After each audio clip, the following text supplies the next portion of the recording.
Hey, welcome you guys to our bonus train. Welcome everyone to our bonus training for the Course Creators Bootcamp. You already know me, I'm Devin Slavin, and I have put together a special event for you guys so you can go further into learning how to successfully write course copy for your sales pages, for your marketing, all kinds of stuff. And you probably already know this, but today we have a special guest, Billy Broas, who is all about creating compelling copy for online courses. He specifically specializes in this niche for you guys. So this is going to be really cool. I'm going to bring him on in just a second, but I want to give him a formal intro here. So Billy Broas helps online course creators grow their business, and he's a marketing coach whose clients include 6- and 7-figure businesses in niches including product photography all the way to luxury real estate. And Billy's secret weapon is using the power of persuasion to win the attention of prospects and converting them like crazy. So here we are with Billy Broas, and he's going to take us on a course copywriting adventure today. And he also has some interesting, another business that I hope he gets to talk about that includes homebrewing. So welcome, Billy, to today's module. Thanks for being here to do this with us. Hey, Devin, thanks for inviting me. This is awesome. Very excited about it. Yeah. So cool. Well, I know you have a bunch of cool stuff put together for us, and I'm not sure how it fits in, but I'd love if you could tell us a bit more about your background in your beer brewing business as well. Yeah, I'm quite the craft beer and home brewing nut job, I guess you could call it. And so my backstory is I had a pretty boring 9-to-5 job a few years back and started this business on the side. I was super into home brewing, super into craft beer. And, I figured why not start a blog? And eventually that turned into an online course on how to make your own beer at home. And I quickly figured out that it's not enough to just create it. You actually have to sell it as well. It's not like if you build it, they will come. And that's really what got me into persuasion and especially persuasive writing or copywriting. And so I started learning copywriting and eventually got pretty good at it and had a lot of success. I saw how powerful that was when it came to selling my online courses. And, I'm always trying to find the best way to do something. I'm trying to find the leverage point. And I see this, I saw this in my own experience and with clients too, that there's so many shiny objects out there that we can chase as online course creators, Facebook, Pinterest, all that stuff. And I was like, okay, what's the one thing I can learn that would make the biggest difference? Because I don't really want to stay up to date on all the Facebook updates and all these new tools. And it really turned out to be copy. And I really developed a passion for it, put a lot of time into learning it. And then started working with other course creators to help them improve their copy. And so started writing for them. And now more so my business is coaching them, doing phone coaching and really helping them on the fly with their copy. And then in some cases, if they need the additional help or they don't feel like writing it themselves, then they'll hire me to write it for them. But that's really where I am now. So I have a great business in marketing coaching. And then I also run the homebrewing business as well on the side. And that's a lot of fun too, and also does pretty well as a business. Very cool. Very cool. We'll have to check out both of those things. I'll make sure to include links to them so people can get in touch with you, of course, at the end. So yeah, at this point, I think it'd be a great time to dive into the presentation. So I'll hand it back to you whenever you're ready. Sure. Let me try to share this thing. Give me one sec. Sure. Great. Okay, let me know when the title slide comes up. I can see the title slide now. It's a little... Oh, okay, there we go. Maybe I should full screen it here. Hold on. Let's see if it works. Sometimes the full screen... There you go. Yeah. Does that look better? It looks great. Okay, let's get into it. So, Devin, I hope you're okay with this. I'm going to start off talking about something kind of controversial, cocaine. All right, getting exciting. Fake cocaine, a legal substitute that fools almost everyone. So what the hell am I talking about here? This is actually what we call a bullet. This is a copy bullet. And it was written by a guy named Gary Halbert. Have you heard of him? Mm-hmm. Yeah. So Gary Halbert is one of, if not the best copywriters. He unfortunately passed away a few years back, but he's one of the best of all time. He's known as the Prince of Print. And I've had the pleasure of meeting his two sons, Bond and Kevin, and both great guys and fantastic copywriters in their own right. And Gary Halbert wrote that bullet about cocaine. And the reason I mention it here is because bullets are one of the best things you can learn in copywriting. So he put this in an ad. This is years back, and he wrote it for, I believe, it was Entrepreneur Magazine. And this was a super long ad, right? Pages and pages. It had tons of bullets in there. And this was just one of the bullets that he wrote. And it was so compelling. And remember, this thing is buried in there, but it was so compelling, and people noticed it. And the magazine got calls for months and even years just about this one bullet. Now, he eventually says, he wrote about this bullet, and he eventually says, maybe it wasn't the best idea because it wasn't attracting the best customers. So maybe that's not the exact best bullet to use. But the point being, you can write a sales letter and include a bunch of bullets. And sometimes, no matter what else you write in a sales letter, no matter what the headline, no matter what the body copy, the guarantee, anything, and even the other bullets, sometimes just one bullet can make the sale. So if I go back to this, fake cocaine, a legal substitute that fools almost everyone. Sometimes a person has no intention of buying whatever this product was selling, but if they read that bullet, that knocks them off the fence. Nice. Why focus on bullets then? Well, because you can use them in so many places. And, I think they're really an overlooked opportunity for course creators. Because, I'm a course creator myself. I have the homebrewing courses. It's not easy writing copy, right? And I'm sure you've come across this as well with writing your own copy. It's a lot of work. And so I try to find these cheats, these leverage points. And bullets are one of those things that when you write them, they're really, really versatile. You can use them in your sales letter, of course, right? And so that's kind of the obvious place to use them. But also in headlines, subheads, email subject lines, lead magnet squeeze pages, webinar registration pages, and Facebook ads. And I think if I had to pick one place to use them, and it kills me, I look at a lot of sales letters for online courses, and I always scroll down to where it has the modules, right? So if you're selling an online course, more than likely you have a section that has modules, maybe you call them, lessons or chapters, something like that. And I would say the vast majority of them are lacking these bullets. And this is really the perfect place to use them under your modules. I'll talk more about that and how to write them and examples you can use as we go along here. But just keep that in mind, that if you don't use them anywhere else, at least put them under your modules. Nice. Okay, but I want to get more clear on exactly what I'm talking about, because there's a lot of confusion about this when talking about bullets. So, Devin, as an example here, why don't you just give me, if I were asking you to sell me like a hammer or something, or if you're writing a sales page for a hammer, just a hammer you would use to put a nail in the wall, like, what do you think a bullet would be on maybe that ad for Home Depot? Let's see. I'm trying to now, because it's a copywriting thing. I'm like, okay. Oh, don't worry. This is not a trick question. But it's just super straightforward. Yeah. So just something about this hammer, can hammer in nails of all sizes. Yeah, exactly. Right. Yeah. So like a feature and a benefit. It might say something like, a balanced head, so you don't miss your target. Or maybe maybe the head is smaller, I don't know, for tight spaces, something like that. And what we're really talking about there is a feature. And that's just like this, a couple of the ones that we have here. These are technically bullets, just like that is technically a bullet, the one that you said. Learn to speak Spanish in 60 days, right? If you had that in a sales letter, yeah, it's got the little dot next to it or the little dash next to it. So it is a bullet, but this is really more of a promise, right? You're making the promise, learn to speak Spanish in 60 days. And then the next one is what we were talking about, a feature, 300 horsepower. So this could be an ad for a car, right?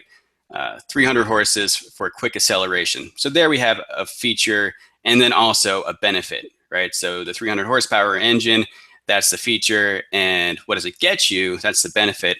That's the quick acceleration. And then here we go. This one could apply even, I guess, to the hammer, I guess. This could be any kind of a tool, right? A rubber handle for a softer grip. So we have a feature of the product and then the benefit of it. But it doesn't just have to be a promise or feature and benefit. It could be part of the offer. So most offers have a guarantee attached, so you might have 100% money back guarantee. So these are all technically bullets, made in the USA, right? So that's another bullet. So I want to distinguish between bullets that really just have the symbol next to them, so technically they're bullets, and the bullets that we're talking about. We're talking about teaser bullets. And these are much different. So let me give you some examples here. I just gave you those other examples. We had a promise bullet in there, learn Spanish in 60 days. We had some features and benefits. We had some parts of the offer, the money back guarantee, where it was made. Contrast that with what we're talking about today, which is teaser bullets. So let me just run through a few of these and you'll get a clear picture of what I'm talking about. And I'm sure you guys have seen these in ads, but maybe you just really haven't differentiated between these and the other types of bullets out there. So I'm going to run through these. A simple framework to ensure you'll never run out of things to say again. That's a networking course, so how to network with people.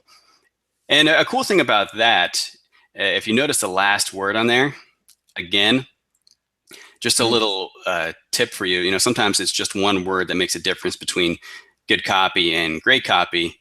Well, you can see what that's saying. So you never run out of things to say again. What's the implication there? That you've done it in the past and you might do it again in the future, right? So it makes that much more compelling. So just a little cool thing there I wanted to point out. This next one is for a writing course. How to generate blog posts that get results faster and easier than before. Oh man, look at this next one. It's the weight loss course. Why sleeping naked can improve leanness. I'm kind of curious to know why that is. But you can see it's kind of intriguing, right? We're thinking, okay, well, why is that? And that's why they're called teaser bullets. We have a muscle building course. The only 2 brands to fully win my trust after 18 years in the industry. So they're talking about supplements, right? Mainly for men, for weightlifting. Here's an email writing course. How to knock out profitable emails even if you hate writing and find it extremely hard. And finally, this is a drumming course. So how to play the drums. How to properly position your foot on the bass drum pedal to ensure a strong, consistent hit each time. So you can see the difference between these and the feature and benefits bullets, right? And even the other ones. I'm not saying you shouldn't include those. You definitely should. But oftentimes the sales letters that I look at, especially for online courses, only include that other type. They're only including, it's usually just the features and the benefits, right? But they're not including these teaser bullets. And this is really where the opportunity is. And just to put this in perspective, I like to get big picture pretty often. Think about a different type of business. Think about, let's just say, well, maybe the hammer business, right? Maybe Home Depot. They're just selling products. They're selling physical products. And there's really no curiosity there. There's nothing to tease, right? Online course creation is really about selling information. We're teaching something to someone. We're teaching them something that they don't know already. So the hammer company, they can't do that. They can really only use those other bullets with the features and the benefits and the offer, money back guarantee and all that. There's nothing to tease them about with the hammer. It sort of is what it is, right? And so that's why if you're an online course creator, of course, you're in this position where you're selling information your prospect doesn't have, and you're really shooting yourself in the foot if you don't take advantage of these teaser bullets. Okay, so why are these effective? It's because of this thing called the curiosity gap. So there's a gap between what we know now and what we want to know. And in between that, you have that curiosity gap. So for my homebrewing students, they know something about homebrewing, or they know they want to get into it, but they really want to know how to create great beer at home. Beer as good as what they can buy in the store and that they can share with their friends, right? And in the copy, what I do is I take advantage of that. There's a gap. There's what they know and what they want to know, which is how to brew great beer. And the way that I string together my sentences, the words that I use, it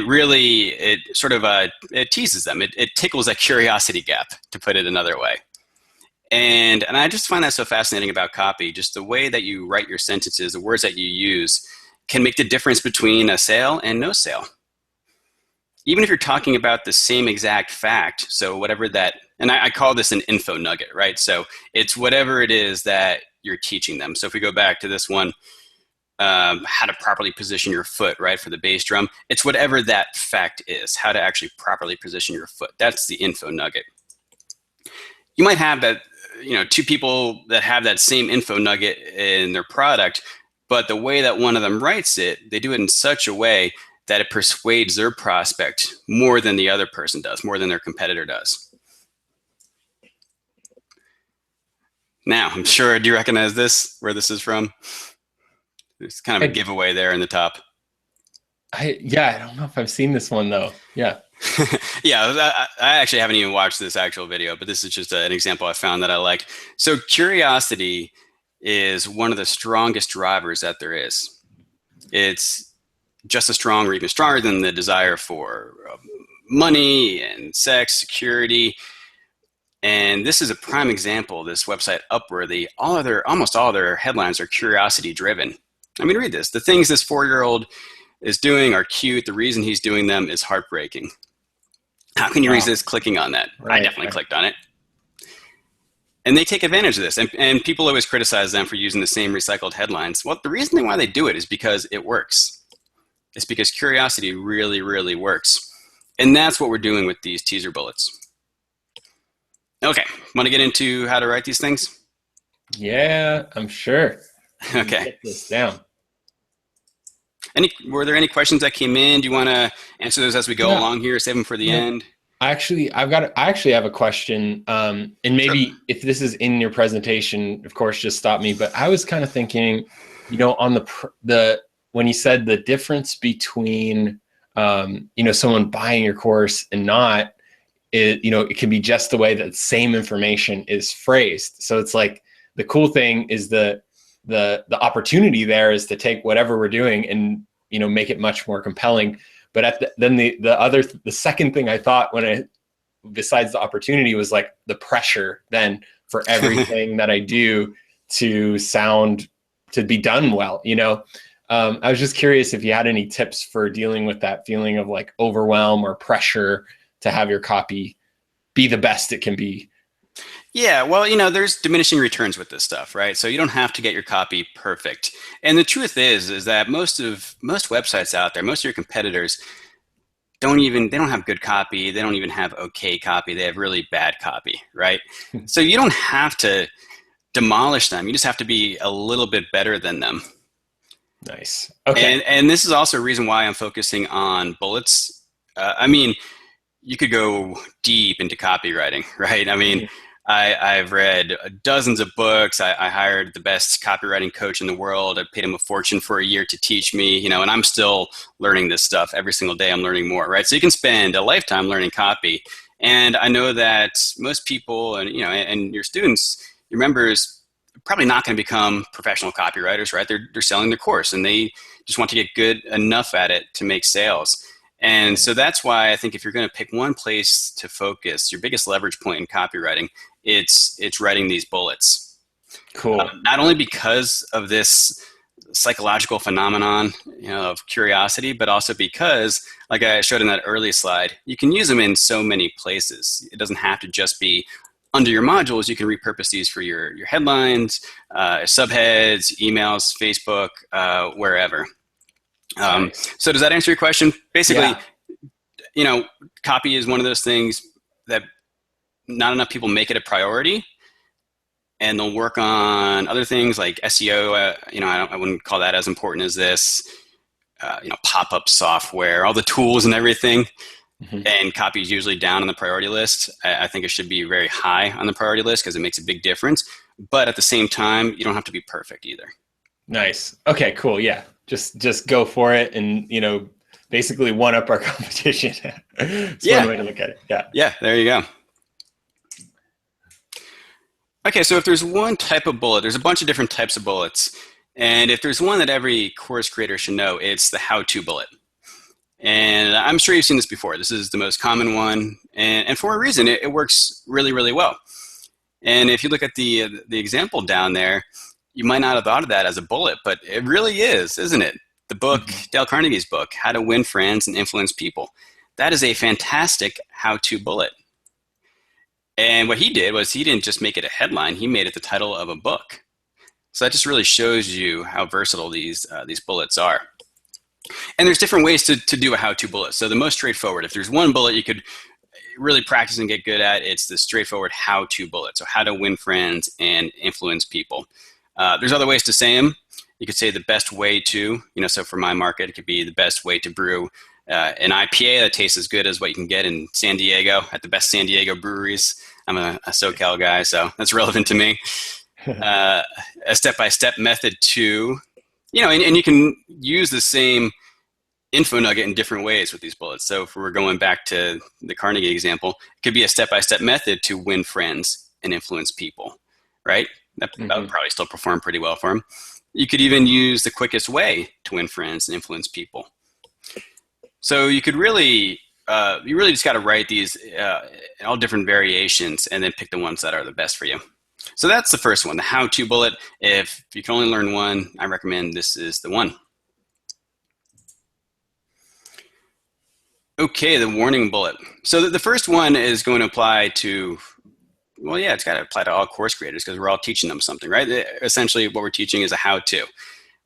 This one should apply to everyone as well, because whenever you're teaching something, teaching a process, a system, there are things to watch out for, right? There are mistakes you can make along the way. And here we got another really classic example. So we had the Dale Carnegie book before. This is from a classic ad, and the headline is, and this is an old ad, and the headline is, "Do you make these mistakes in English?" Really, really fantastic headline, one of the best ever. And so there's some different variations on this. 5 mistakes to avoid when blank. How blank can actually blank. That's a trickier one to understand, so I'll give you an example. That might be how too much water can actually be a bad thing for your body. Something like that. So something that's counterintuitive. Going back to beer brewing, how too much, usually people think of more yeast added to the beer as a good thing, right? So it might be how too much yeast can actually stall your fermentation. And homebrewers would find that pretty compelling. The deadly mistake, blank. A common mistake. You could get a little more hypey even. Watch out. Before blank, do blank. So you could say, watch out. Before creating your first online course, talk to Devin. Something like that, right? Yes. Or it could be warning, and then whatever the warning is. So warning, and you can even do the one above it. Before you create your online course, take the boot camp, right? Nice, yeah. So that's another really good one to use. People, they don't want to make mistakes, right? They're, especially a lot of our prospects are just getting started in whatever we're teaching, and they're really afraid about making these blunders, about screwing up, about getting it wrong. And so you can really use that to your advantage when you're writing your copy. So I would definitely sprinkle in a few of these warning bullets. Sweet. This is like a recipe here. Exactly. Okay, the secret bullet. So again, this applies really well to online course creators because we're talking about information. And a lot of people think that there are secrets out there, that there is these, whatever niche they're getting into, that there's this the secret club of insiders, and they have all this information and not sharing with anyone else. They have these secrets, right? And that may be true, but that perception is almost always there. And so this is a great type of bullet to use. So say you had a course on negotiating tactics, right? So you might have a bullet on the bottom, the best kept secrets of the world's greatest negotiators. And there's that kind of implication there that there's this elite group at the top, these fantastic negotiators, and they're holding back the secrets. They don't want you to know these things, but I figured them out and I'm going to share them with you. A few different ways to say this. You could do like that example, the best kept secrets of. You can get a little more sinister with it, a dirty little secret. That's a pretty common one that you'll see. It kind of depends on your market with a lot of these. I'll talk more about that later, the exact wording that you use. The secret techniques of. So yeah, you could repurpose that one and say that the secret techniques of the world's greatest negotiators or the world's greatest car salesman, you know, if that's the industry you were in. You could do the secret to. The secret to brewing the best beer you've ever tasted. The secret to making bread that tastes as good as what you get at the farmer's market. You know? Yeah, awesome. Yeah, something like that. So secret bullets, really good ones to use. Okay, and of course we have the number bullet. And we have another book, right, that uses the number bullet, 7 Habits of Highly Effective People. That could be a great bullet on its own, but it's also a fantastic, obviously, a headline and book title. And numbers really jump out at people. And kind of like I was mentioning with those Upworthy headlines, people think they're played out. They think they don't work anymore. Same thing with numbers, right, especially when it comes to blog posts and what do they call them, listicles? Is that the word for them? Just, a long list of things, 47 ways to blah, blah, blah. Okay. And people always kind of mock those things. But I'm telling you, they still work. Numbers still work, and they always will. And generally, odd numbers work better than even numbers. Well, that's interesting. Okay. Yeah. So you could do 47 tools that, and it doesn't have to be tools. It could be 47, if maybe you're, for your thing, for course creation, you have different platforms you recommend to people, right? So it could be, instead of tools, could be platforms that you can use to create your online course. Right. 7 ways to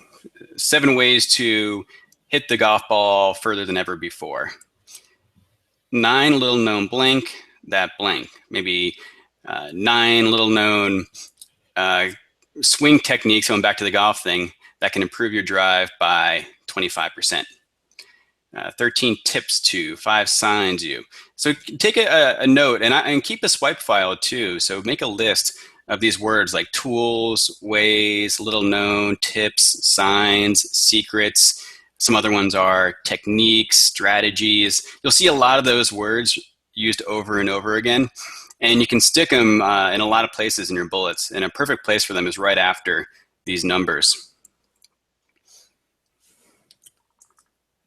Okay, so those are some templates you can use. And now we'll get into a 3-step process here for actually writing these great teaser bullets. Any questions at this point, Devin? Not really so far, except for I really liked, it's cool just to see those different qualities. I pulled up an old webinar registration form that I used, like an opt-in page, and I was like, wow, actually, I have quite a few of these in here, and I didn't really, I haven't taken an actual copywriting course, but I've just, studied it from different people and really just studied what seems to be working out there, from people's launches and stuff. So I was like, oh, wow, I'm doing a lot of this. This is cool. But now I actually gold star. But now I actually have like ways to categorize it and mix it up. Like, well, we could use the secret one and the how-to, and make sure I'll get a couple of warnings in there, Yeah, and the tendency actually is to over-rely on the how-to. Just because that's so natural to course creators, right? Because you're teaching the process, and it's all how-to, really, right? So that's one that it's good to change it up and use some of the other ones. There's actually even this famous financial publisher, and they banned their copywriters from using how-to bullets completely. Wow, really? But you gotta think, I'm not saying that you shouldn't use how-to bullets. You definitely should. Those guys, they're at a very high level. It's super competitive. They have the world's best copywriters. So they're sort of on a different level. Point being, do what you said, and kind of go through them, categorize them, and see where you can sprinkle in a secret bullet or a warning bullet or a numbers bullet.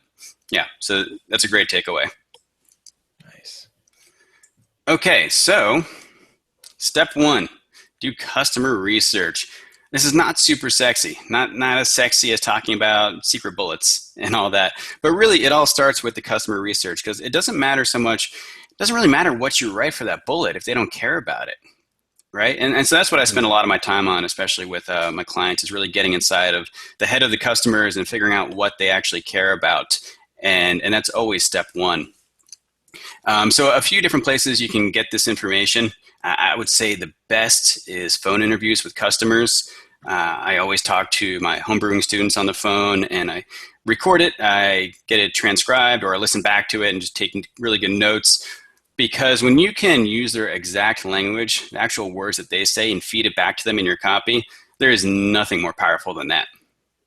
I mean, and then when you take advantage of that, the fact that it's their actual words, and then spin it into a compelling bullet, which is already compelling in its own right, the way that we're teaching it here. When you combine those two things, it's super effective.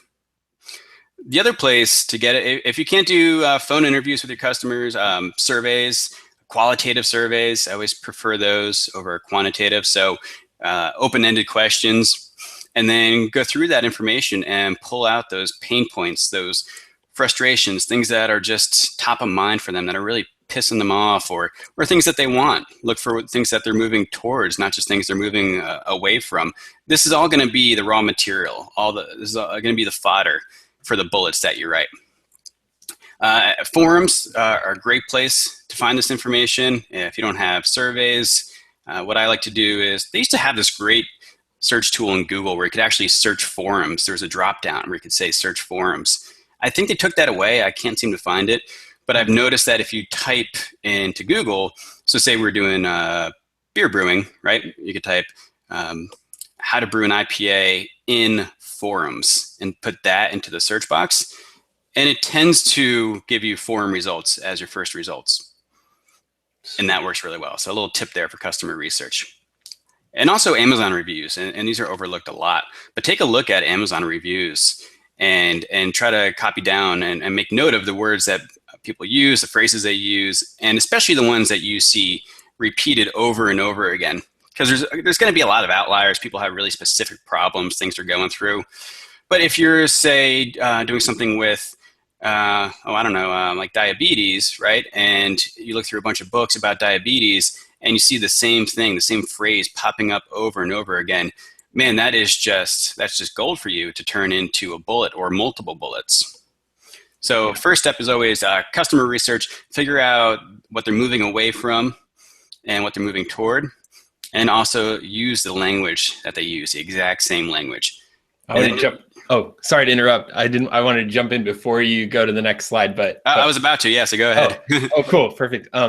I just thought, I love that you brought this in there, because this is, module 2 of the course Creators Bootcamp. And specifically, we've been having some discussion, around, there's like the phone interviews are kind of the last thing everyone wants to do, but I had that same experience that you're sharing, that, when you get on the phone and just, you can actually ask questions of somebody and really drill into what's behind what's going on for them. It's priceless. And I love the idea of actually recording it, transcribing it as well. I haven't actually done that.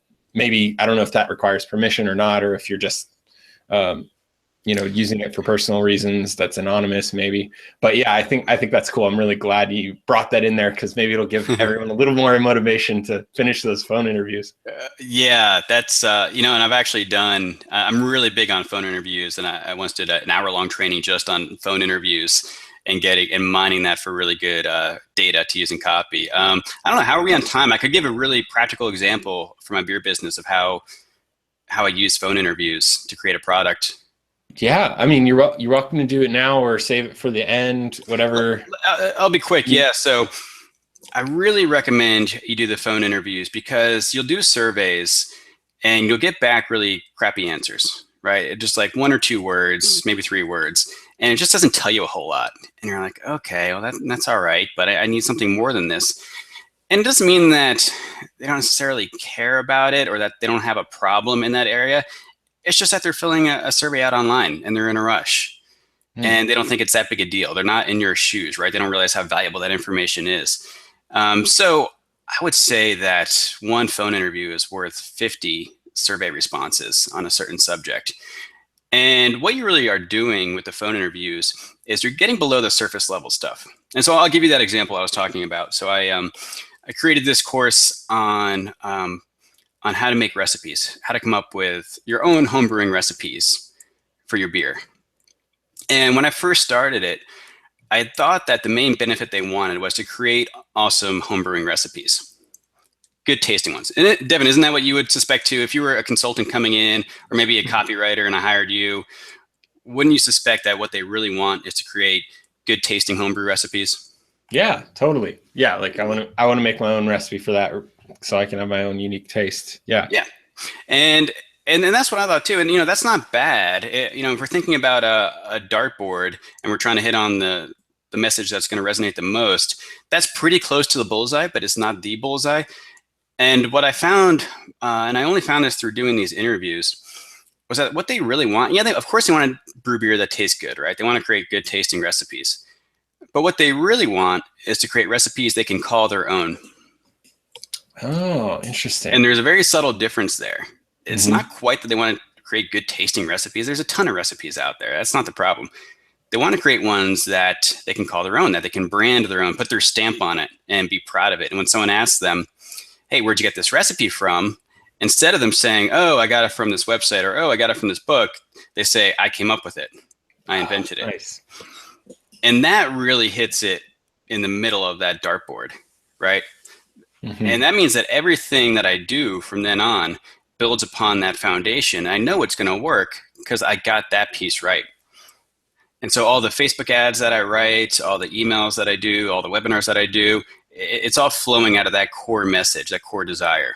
And I really only got that by doing the phone interviews. And remember, I'm a home brewer myself, and I didn't even realize that. I had to actually talk to people. And it was about 6 or 7 people in a row on the phone that said those exact words. Well, I just want to create something I can call my own. And it took some prodding. You know, I had to ask them, well, why do you want that? Well, why do you want that? And eventually, when you get a few levels deep, they say things like that that really get to the core of the issue. But yeah, so that's why you do phone interviews. Does that help? That's a perfect example. Yeah, exactly. Okay. So step 1, customer research.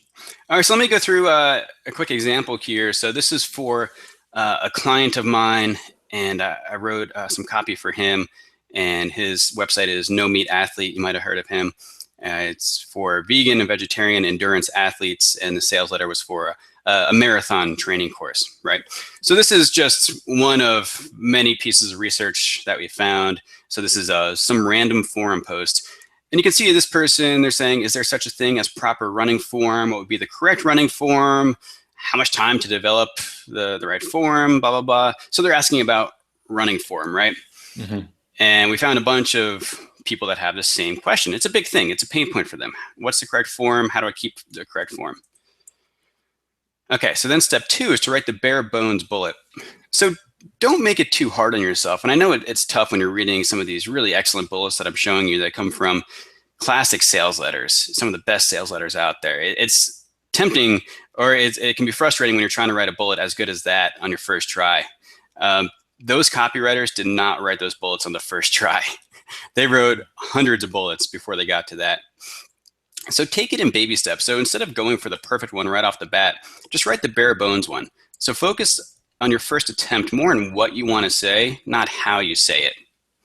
It's kind of like that idea of, what is it, write drunk, edit sober. Right? Yeah. So just get the information out there, and you can always polish it up later. Write it in plain English, and don't worry about the style or polishing it just yet. So then, with that, going along with that same example, so we have that research there, and we want to write a bullet. We have information in the program about the proper running form, and I don't remember exactly what that info nugget is. It's something about like having dinosaur arms and holding potato chips in your fingers, something like that, and that gets your arms in the right position for running. So we might write a first attempt at this bullet and say how to get your body into proper running form. Not a terrible bullet, right? That's not a bad bullet.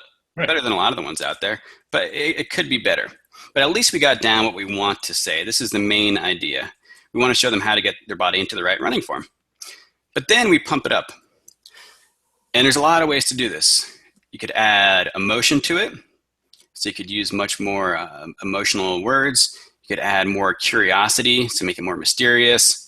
You could just hype it up. So use, instead of sort of like a middle-of-the-road word, you could use something more extreme.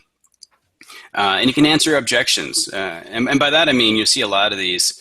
So if we go back to one of those how-to examples, I think one of them was about networking, how to never run out of things to say, right? So you could even add an even if on the end of that, how to never run out of things to say, even if you're a total introvert. Right. So the objection is, oh, they're reading that and they're saying, oh, I'm an introvert. And then you address that in the bullet by saying, even if you're a total introvert. Right. So that's what I mean by answering objections. So these are all little tools you can use to spice up your bullet. So what we came up with and what's on the sales page for this one is a mental image you can summon at will to instantly reposition your body into proper running form. So it's really the same thing, right? We're saying the same thing. It's just how we're saying it is different. And I think it goes back to what you were saying earlier, right? About the way that you write it and how one version can be a lot more persuasive than the other version. Totally. And we went through a lot of iterations, and I don't know. I mean, do you think that this is better than the other one? Absolutely, because it's more specific, I think, but it definitely. Wait, you mean I could have a mental image that I could just summon at any time? It's like, yeah, that's a pretty cool, different way of looking at it. It feels like a tool that I can carry with me for the rest of my life. Exactly. And people like the push button solution, right? I mean, that's very attractive that you can do something, you can just think of something and then instantly you're in that proper running form. And it can be obvious when you're reading bullets like this. You might think, oh yeah, well it's so obvious to write it like that. But it's trickier because you're not starting with the bullet, right? You're starting with whatever info nugget you have, the information in your product. And what you see with a lot of these really good bullets is if you go back to that info nugget, it's not written just like this bullet in the content, right? It's written in a different way, in a way that's teaching. And that's really where the art of bullet writing comes in, and the skill to take that content in its teaching form and then turn it into marketing, to do a little twist with it, right? Because he's not saying in his course, he's not saying it like this. You know, the subhead for that section isn't a mental image you can summon. You know, it's how to get into proper running form. And then he says you can think of this image, picture yourself with potato chips in your fingers so your hands are not clenched. You know, and then it's up to the copywriter to read that and then turn it into this. And that's really where the skill comes in. But after this, you guys will be much better at it. Cool. Let me do another example using that same product, the Marathon product. So I'm just reading the highlighted section there. So that example was from a forum post. This is from Amazon. So this is a nutrition book for runners. And this person is saying, the book offers understandable specifics in terms of fueling before and after a run, fueling before and during a race. So there were a lot of questions about this, not just fueling, not just what to eat, but what to eat before a run, during a run, after a run, right? So we said, okay, this is something that people are really curious about. It's something they're struggling with. So first attempt at that bullet, what to look for in a pre-workout snack. Again, not a terrible bullet, right? That's not too bad. Yeah. But then our polished version, warning, before you eat that pre-workout snack, look for this on the label. Much more compelling, right? Because it feels like I have to know this thing before I can eat my next snack. Right, which is going to be a problem.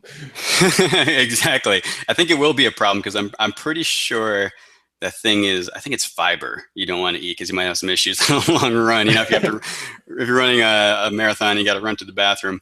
So yeah, and you can see how if you read this, I mentioned earlier how it just takes one bullet to knock you off the fence. If you're reading this, maybe you read this bullet and you think, you know what, I wasn't going to buy this course before, but I got to know what that is. And that might be the thing that does it. What's the time, Devin? I can't see it on my screen. Just want to make sure we're doing okay. Yeah, we have we're about 45 minutes in. Oh, perfect. Perfect. We're in a good spot. Okay. Okay, some more bullet writing tips here.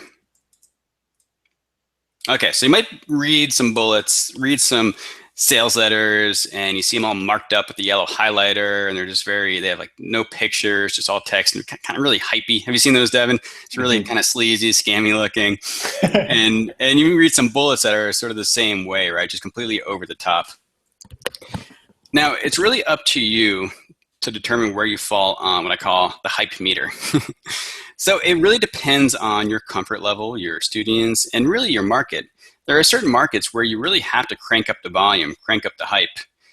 And there are certain ones where you need to be down in that blue area. So just because you read some that are really over the top, don't feel like you need to write yours there as well in that red zone. But I would tell you, just based on my experience, too many people are in the blue. They're just boring, bland. And it's not that they have to be hypey, but they just need to have more intrigue to them, more curiosity. I mean, so here are a couple examples. So here's one that's in the blue. And this is okay. You know, if this were a really formal, more professional market, how to increase annual revenue by 25% while reducing your working hours. So that's not a bad bullet at all, but you can tell, you know, there's no hype to that whatsoever, right? Very straightforward. Then you have on the other end of the spectrum there in the red, how to stuff your bank account with gobs of cash while you sip Mai Tais in Cancun, right? So maybe it's the same product, and you can read it in these two different ways, and you probably want to wind up somewhere in the middle.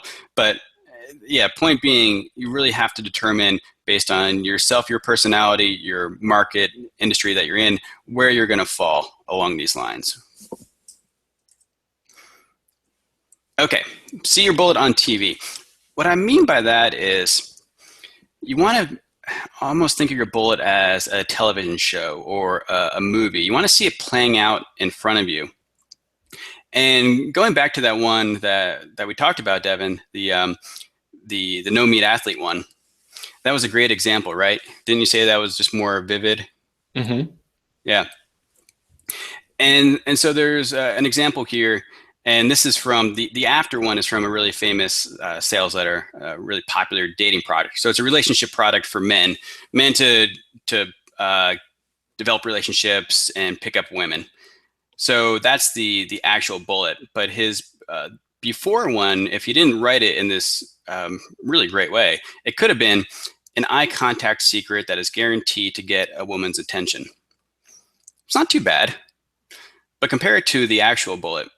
An eye contact secret of the players you can use to captivate a woman from across the room, even if she catches you by surprise. So you see, can you tell how that's more like watching it on TV? You can kind of see that playing out. Mm-hmm. You can kind of see the dude, and I don't know what he's doing with his eyes, but he's doing something, and then the woman's across the room, and he kind of catches her, and then she starts walking towards him. She might have a drink in her hand. You can kind of see that like a TV show or in a movie, right? Yeah, totally.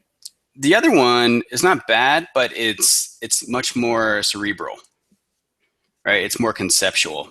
Mm-hmm. So this is tough, but the more you can, try to make it like something you would see on TV, as if you could picture it actually happening before you.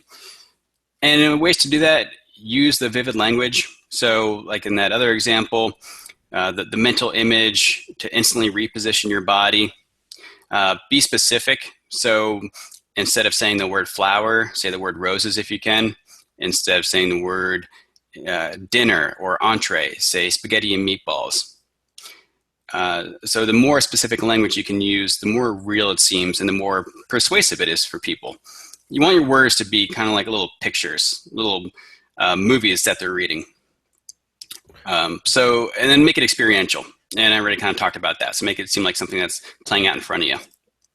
That's cool. I like that one. Oh, yeah. One thought that I had was, I think the tricky thing with curriculum design is we get into this, like, it's very dry and just like, very didactic. That's at least for me. Yeah. It's very didactic. I think a lot of people run into that. So this is cool because it helps you. Oh, well, if I was seeing that on TV, what would it look like? So I think that's a great way to, get like another one of these tools we can use. So like that would be a tool, a bullet for your webinar. Yeah, exactly right. Here's another example. So let's see. Okay, so this one is from a famous golf ad. Let me read the before one first. How a change in your body position can help you hit the ball with more power. So again, I wrote the before one, right, to give you an example. Mm-hmm. Now that's not a bad one, but it doesn't really follow these rules that we have here. The copywriter, of course, is one of the best, so he did follow these rules. And the actual bullet is how a secret 5-inch change in your hip placement translates into massive power for your stroke. Wow. Much more compelling, right? Mm-hmm. And it's really no mystery what he did here. Look, he didn't say, body position. That goes back to being specific, using the word rose instead of flower. He didn't say body position. He said your hip placement. He didn't just say a change in your hip placement. He said a 5-inch change in your hip placement. And that specificity makes it more believable, right? Mm-hmm. Another example of that, while it's on my mind, is I have a course on how to become a better beer taster. And you can actually there's a scientific study that shows if you use a tongue scraper every day, it can actually make you more sensitive to flavors. Hmm. And so my bullet, I forget exactly what it is. It's something like a gadget you can buy on Amazon that heightens your natural tasting ability.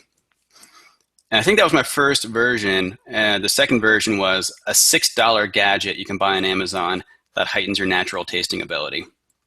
And just by adding that specificity, it becomes more believable. And all I added was the word $6. So anytime you can do that, anytime you can be more specific, it instantly becomes more believable. Okay, and use the primacy effect. So this says that when you're looking at a list, then you're more likely to remember the very first item and the very last item. So this is perfect for when you're writing your sales letters. And going back to what I said about your modules, right? So you have module 1, 2, 3, 4, 5. You could write those modules, and if you're in a rush, I would just include bullets. I tell my clients to do that all the time. When they have a launch right around the corner, they're throwing together their sales page, and they're writing out these long module descriptions, I'm like, just do bullets. Just do a list of bullets, and that's really all you need.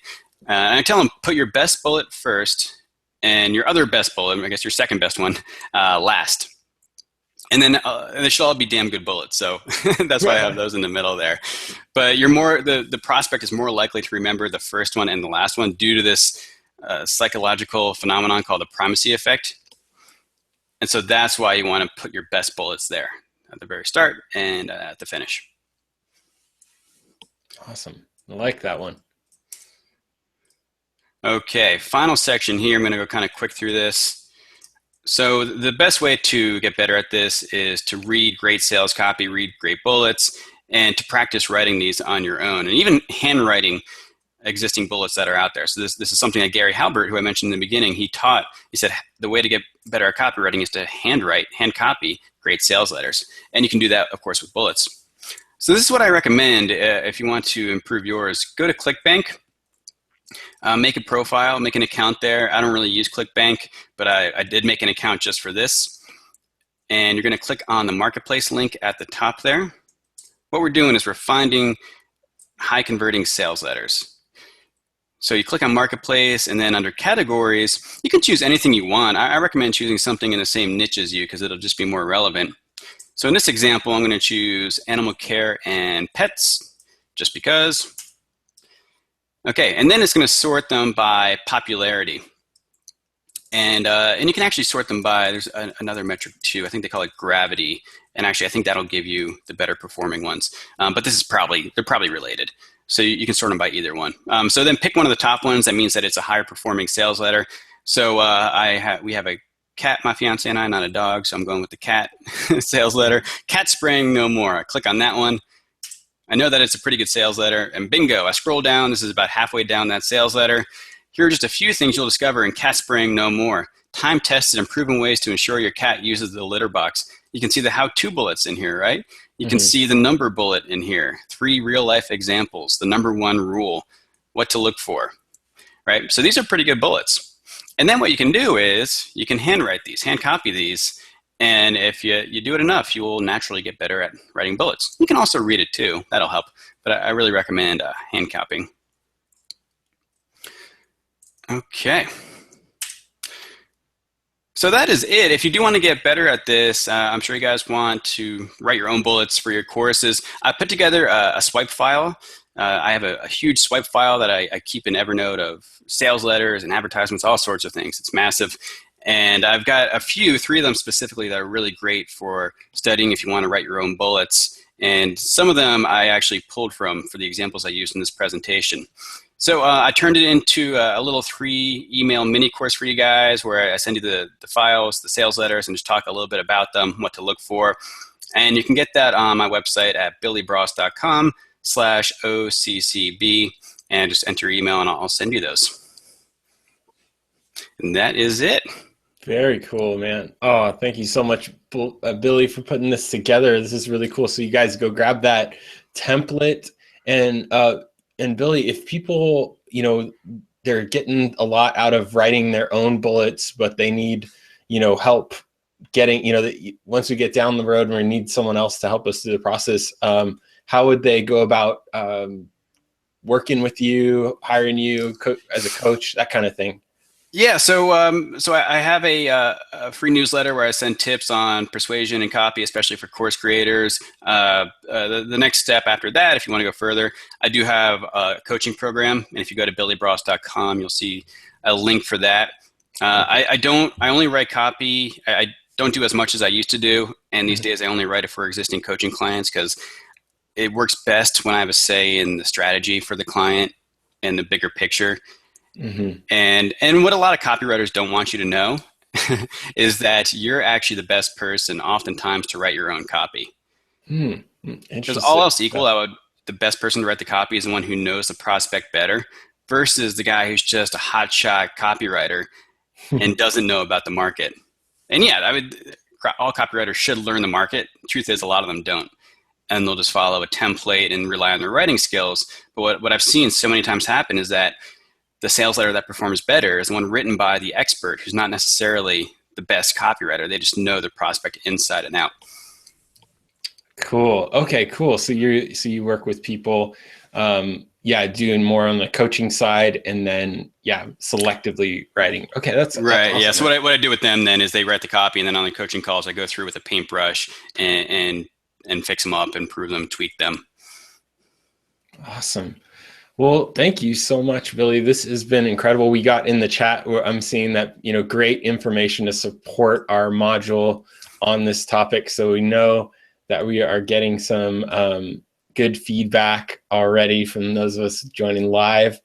And I'm curious what we should do next. Do you have any other specific things that you were hoping to cover in this, or any other little tips or techniques you might want to share? Or should we wrap it? Well, I would say if someone does want to go further with learning how to write good copy, then copying the sales letters by hand is really a great way to go. Cool. Okay, so copy sales letters by hand. Look for our best, use the resources that you mentioned to look in ClickBank and for just kind of create our own swipe file, right? For exactly. And you know what? I would even go beyond that and say what's even more helpful is what we talked about with the phone surveys and the customer research. If you can build up that list, just have all that fodder there, all those phrases that they use, or pain points, what they're after, then that's really the best thing you can do. And then you can layer your copy skills on top of that. Sweet. So don't be afraid to get on the phone with them. It's actually a lot of fun, and people are surprisingly open to getting on the phone. I don't think I've ever had someone say no. Awesome. Again, I'm loving that you're mentioning that, because I just feel like everyone needs a little more coaching to get to just pick up the phone and call clients, or put an email out there, or get in the forums and say, hey, who wants to hop on the phone? So good. I'm glad that's working. Yep. People love to talk about themselves, so don't go into it with expectations. Like you have to ask all these specific questions, get these specific answers. Just get them started and let them talk, and don't have any expectations like that. Just let them talk, and it'll take care of itself. Sweet. All right. Well, thank you so much. You guys make sure go to billybroas.com. That's billybroas.com/OCCB to get the swipe file and Billy's 3 best advertisements. You'll be on his list too to get cool updates. And again, you can check out on his website how you can join his coaching program. And besides that, Billy, it's been a pleasure. I really appreciate you doing this for us at the Course Creators Bootcamp. And we'll definitely be in touch with more. Have to have you on more. Yeah, I had a blast. Talk to you soon. Okay. Cheers. Bye, guys. See ya.